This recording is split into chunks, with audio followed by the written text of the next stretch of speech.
नेताजी शहीद हुए थे, माननीय सदस्य लेकिन मैं आपको कह दूं वो उस दिन नहीं मरे थे, वो उस दिन मरे जिस दिन आपने कांग्रेस को छोड़ा। सरदार बेअंत सिंह जी, उन्होंने कुर्बानी देश के लिए दी।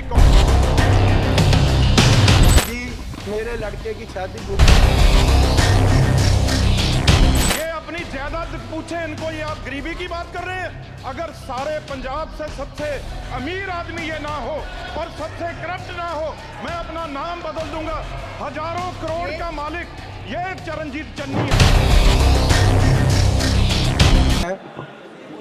शुभ कर्मन ते कब हूं ना डरूं और सोच अब जाए लरूं, निश्चय कर अपनी जीत करूं। माननीय चेयरमैन, मुझे लगता है कि जो ये सरकार वाले हैं 10 साल राज करके एग्जॉस्ट हो गए और अब इनके पास कोई आइडिया नहीं बचा है और कोई सिंसियरिटी भी नहीं है।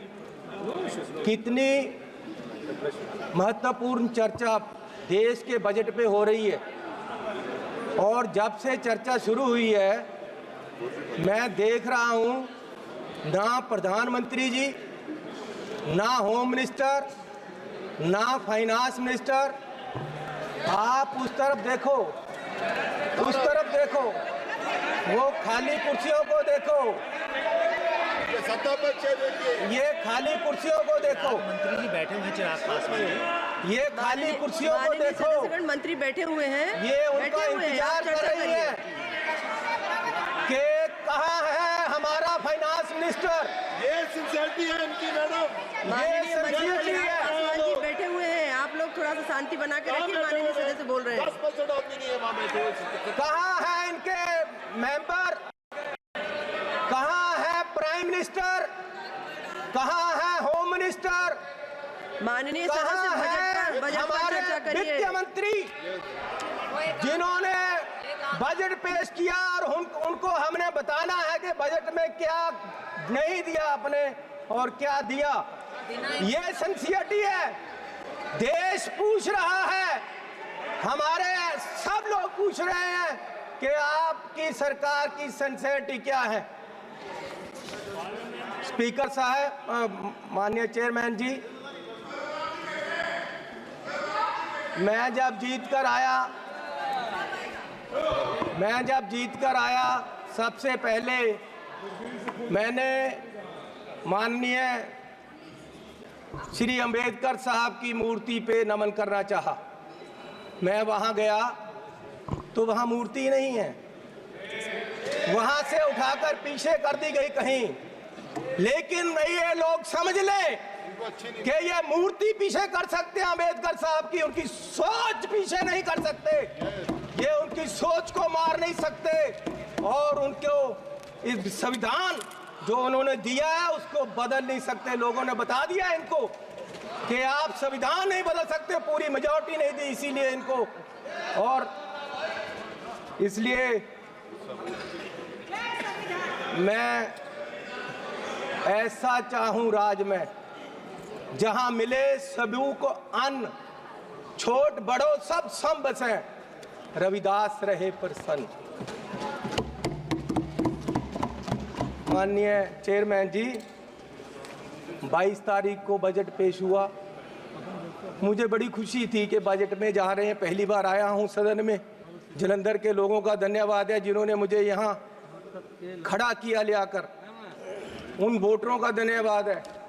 मैं नए कपड़े डालकर आया कि बहुत कुछ मिलेगा आज देश में देखने को, बताने को। पंजाब में जाकर मैं और सारे एमपी हमारे प्रेस कॉन्फ्रेंस करेंगे कि देखो क्या क्या मिला, नए कपड़े मिले जैसे आया मैं। लेकिन यहाँ आकर खोदा पहाड़, लिकड़ा चूहा भी नहीं, कुछ नहीं मिला हमें। पूरा मतरई माँ वाला सलूक किया गया हमारे साथ, फेयर डिस्ट्रीब्यूशन ऑफ फंड्स नहीं हुआ। ये सरकार हर नागरिक को बराबर नहीं देख रही है। चश्मा राजनीति वाला लगाया हुआ है, राजनीतिक चश्मे से देखा गया है। अपनी सरकार बचाने का फिक्र है, कुर्सी को पकड़े हुए हैं। और ये बजट देश बचाने वाला नहीं है, सिर्फ अपनी सरकार बचाने वाला है। पंजाब में जो बाढ़ आई इनको दिखी नहीं। गरीब लोग जो मनरेगा में काम करते हैं, जिनको कांग्रेस की सरकार, मनमोहन सिंह जी सरकार ने गारंटी दी थी 100 दिन की, ये 100 से 101 भी नहीं कर सके, 200 नहीं कर सके। ये उनकी 400 दिहाड़ी, उनका जो वेज है वो बढ़ा नहीं सके। गरीब की कोई सुनवाई नहीं। इस बजट में पंजाब के लिए कुछ नहीं दिया गया। जलंधर इंडस्ट्री पंजाब की डूब रही है। जलंधर में लेदर इंडस्ट्री है, जलंधर में स्पोर्ट्स इंडस्ट्री है, वो डूब रही है। कुछ उसके लिए नहीं किया। हेल्थ के लिए कोई हॉस्पिटल नहीं दिया। स्मार्ट सिटी जलंधर डिक्लेयर किया हुआ है, वहाँ पानी गंदा आ रहा है, सड़कें खराब हैं। रेलवेज अंडरब्रिज की बात नहीं की। नशा, अभी राजा बड़िंग जी ने बोला नशा इतना फैल गया पंजाब में, लेकिन सुनवाई कोई नहीं। आदमपुर एयरपोर्ट का इन्होंने कहा था नाम, माननीय प्रधानमंत्री जी ने कहा था कि उसका नाम गुरु रविदास जी के नाम से रखेंगे, लेकिन आज तक नहीं। मैं वो भी मांग करता हूँ। बहुत शोर सुनते थे पहलू में दिल का, जब चीरा तो एक कतराए खून ना निकला। माननीय चेयरमैन जी, 24-25 के जो बजट में एस्टीमेट दिए गए हैं, उसमें 32 लाख करोड़ रुपए की आमदन दिखाई गई है और 48 लाख करोड़ रुपए का खर्चा दिखाया गया है। 16 लाख करोड़ का घाटा है आमदन और खर्च में। जिस घर का 16 लाख करोड़ का घाटा होगा एक साल में, उसकी बर्बादी तय है और ये बीजेपी वाले तय कर रहे हैं। और मैं 14 लाख करोड़ इस साल कर्जा लेने की बात की गई है। 14 लाख करोड़ अगर ऐसे हर साल कर्जा लेंगे, देश कहां जाएगा? आज देश में फाइनेंशियल इमरजेंसी वाले हालात पैदा हो रहे हैं और बीजेपी ये हालात पैदा करने के लिए जिम्मेवार है। और ये कहते हैं कि जी हर रोज इमरजेंसी की बात करते हैं कि इमरजेंसी, लेकिन जो देश में आज अनडिक्लेयर्ड इमरजेंसी है उसका क्या है? इमरजेंसी ये भी है कि एक मशहूर नौजवान जो एक मशहूर सिंगर था, उसको गोलियों मार के मार दिया गया। आज तक सिद्धू मूसेवाला, उसके परिवार को इंसाफ नहीं मिला, वो दर दर भटक रहे हैं। ये भी इमरजेंसी, ये भी इमरजेंसी है। इमरजेंसी ये भी है कि 20 लाख लोगों द्वारा पंजाब में मेंबर पार्लियामेंट चुना गया और वो एनएस से लगाकर अंदर रखा हुआ है। फ्रीडम ऑफ स्पीच, उसकी कंस्टिट्यूएंसी के लोगों की बात यहां नहीं रख पा रहे। ये भी इमरजेंसी है। इमरजेंसी ये भी है कि विपक्ष के व्यक्तियों को केंद्रीय एजेंसियां कार्रवाई करने के लिए छोड़ दी जाती, उनको अंदर रखा जाता है। ये भी इमरजेंसी है। इमरजेंसी ये भी है कि हजारों किसान, उनको खालिस्तानी कहा जाता है जब वो अपनी मांग रखते हैं। अरे पंजाब कोई देश की धरती नहीं है, पंजाब हमारे देश की धरती है। हरियाणा में नेशनल हाईवे को पक्का जाम कर दिया है और किसान यहाँ तक नहीं आ पा रहे, उनको मिला नहीं जा रहा। ये भी इमरजेंसी है। इमरजेंसी ये भी है,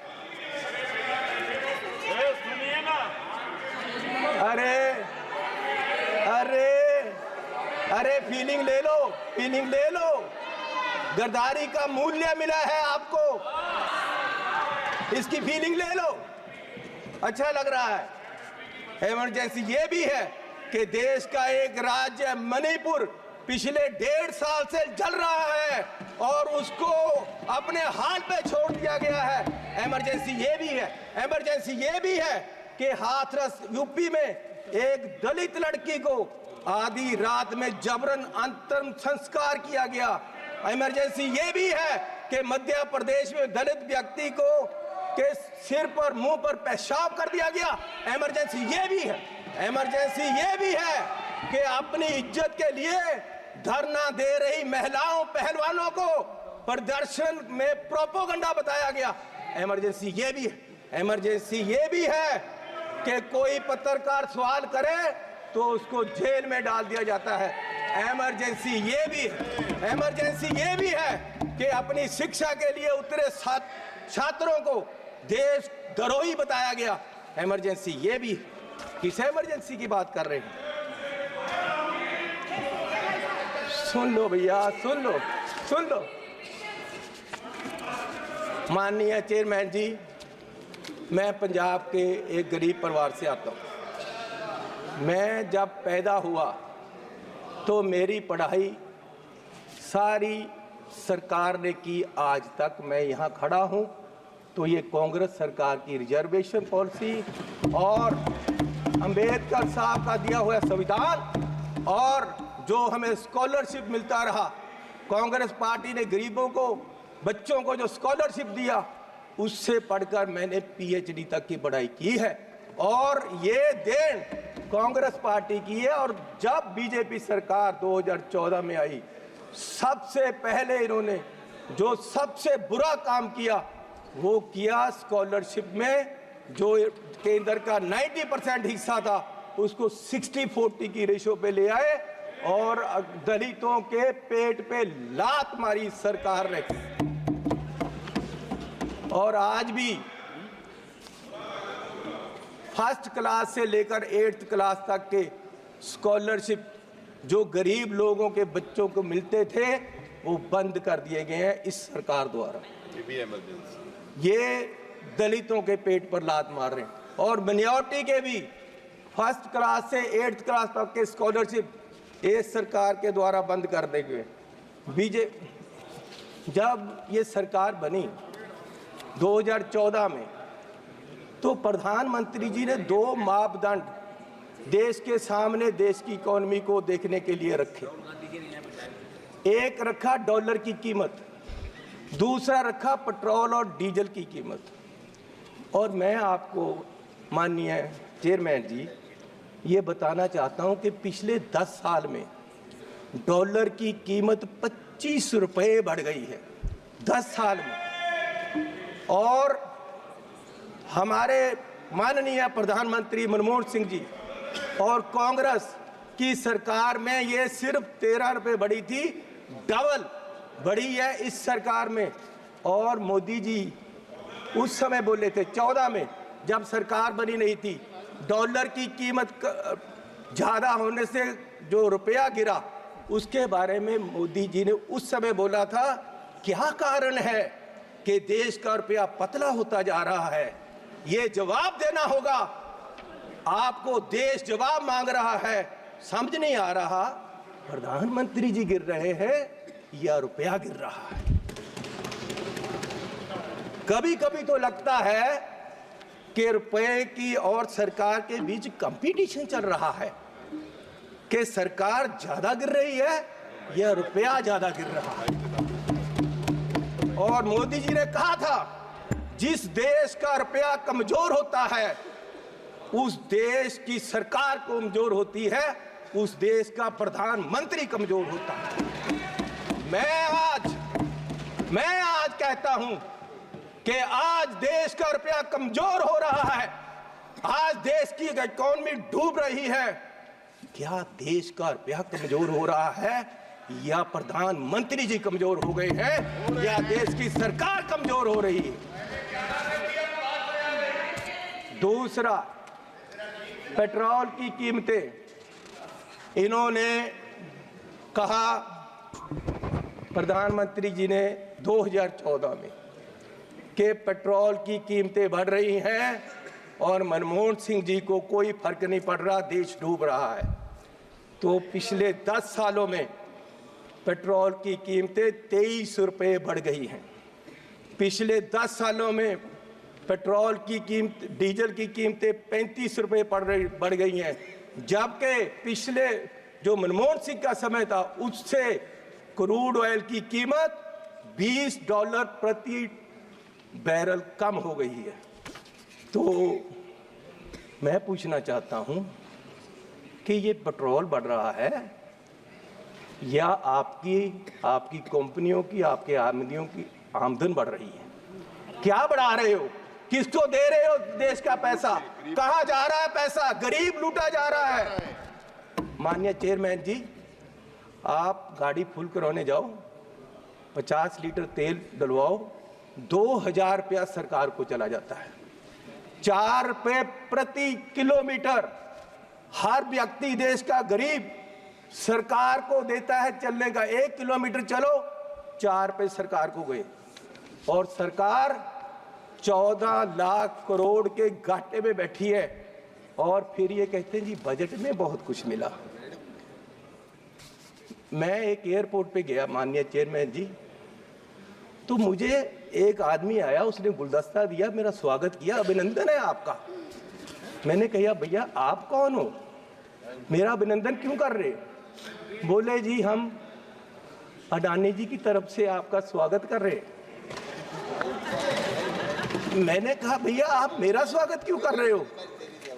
बोले जी अब ये एयरपोर्ट हमारा है, अब हमें इसके मालिक है, 50 साल के लिए हमने ले लिया है। तो मैंने कहा यार चलो ठीक है, आपने ले लिया, आपका धन्यवाद। मैं जहाज में चला गया, जहाज में गया, वहां फिर मुझे बुक्के मिला।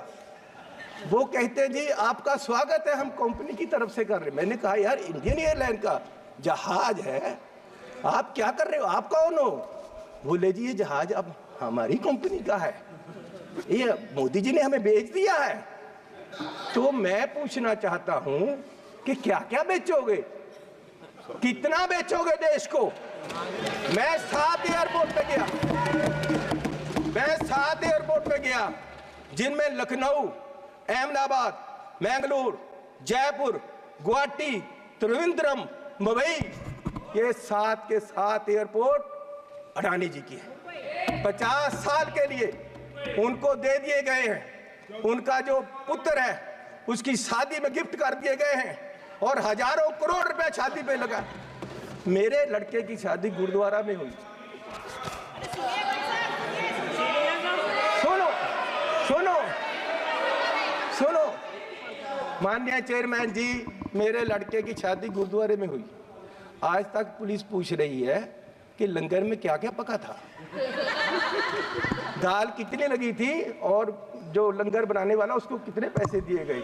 आज तक 2 साल से पुलिस पूछ रही है मुझे, और इस शादी में हजारों करोड़ रुपया लगा है, और प्रधान जी बुक्के लेकर जा रहे हैं, प्रधानमंत्री जी, और उनका स्वागत कर रहे हैं। गरीब को लूटा जा रहा है, गरीब के पास खाने के लिए पैसा नहीं है, और प्रधानमंत्री जी वहां बुक्के लेकर हजारों करोड़ की शादी में जा रहे। कोई बात नहीं, क्या क्या बेचोगे? सारे एयरपोर्ट, जहाज बेच दिए। आप देश की संपत्ति के कस्टोडियन हो, मालिक नहीं हो। आप इसको बेचने की गलती मत करो, देश बर्बाद करने की मत करो। आप अपने आप को स्टेट्समैन बोलते हो, आप अपने आप को देश के बहुत बड़े खैर ख्वाह बोलते हो, और देश को बेच रहे हो। गरीब आदमी कहां जाएगा एक दिन? प्रधान सेवक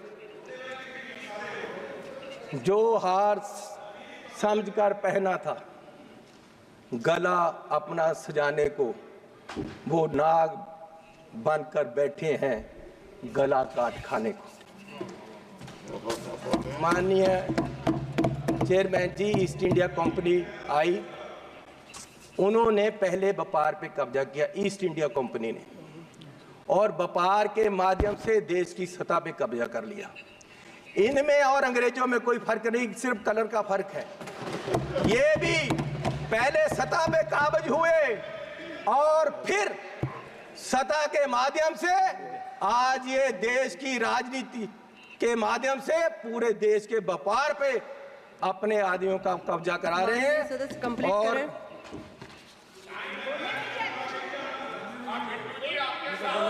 मैं बस एक बात करके बोलिए माननीय चेयरमैन जी, कोई बात नहीं, बैठ जाओ जी, बैठ जाओ। बिट्टू जी, आपके पिताजी शहीद हुए थे, माननीय सदस्य लेकिन जी, मैं आप आपको अपनी कह बात दूं वो कंप्लीट उस दिन करिए। नहीं मरे थे, वो उस दिन मरे जिस दिन आपने कांग्रेस को छोड़ा।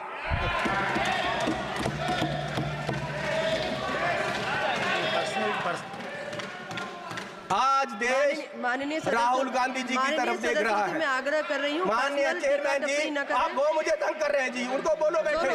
इनको बुलाइए। वो पंजाब से आए थे, इसका नाम मतलब लिया। ये नहीं कि मुझे तंग करते रहे। माननीय सदस्य सुनील तत्पड़े माननीय जी, चेयरमैन जी, चेयरमैन मैं आपसे साहब, निवेदन करना चेयरमैन चाहता साहब, हूँ कि उन्होंने आज मेरा नाम लिया। मेरे दादाजी सरदार बेअंत सिंह जी, उन्होंने कुर्बानी देश के लिए दी, कांग्रेस के लिए नहीं दी, देश के लिए दी। और ये इस चन्नी की बैठो। ये अपनी जायदाद पूछे इनको, ये आप गरीबी की बात कर रहे हैं। अगर सारे पंजाब से सबसे अमीर आदमी ये ना हो और सबसे करप्ट ना हो, मैं अपना नाम बदल दूंगा। हजारों करोड़ का मालिक ये चरणजीत चन्नी है। और ये गोरा किसको कह रहे हैं? सदस्य के हैं ये पहले बताएं भाई, सोनिया गांधी जी कहाँ के हैं? ये सबसे मीटू में केसों में ये सबसे करप्ट है।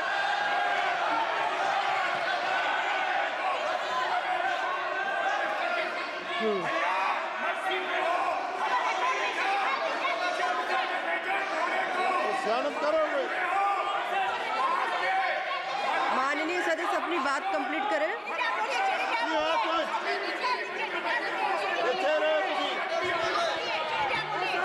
मैं बोलूंगा। माननीय चेयरमैन जी, आपका धन्यवाद। माननीय चेयरमैन जी, बैठो राजा। अरे बोलूंगा।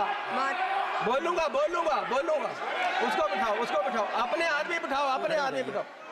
माननीय चेयरमैन जी, मैं लास्ट बात करके बैठ जाना है, और मैं सिर्फ ये बात करना चाहता हूं कि आज, अरे सुनो भैया,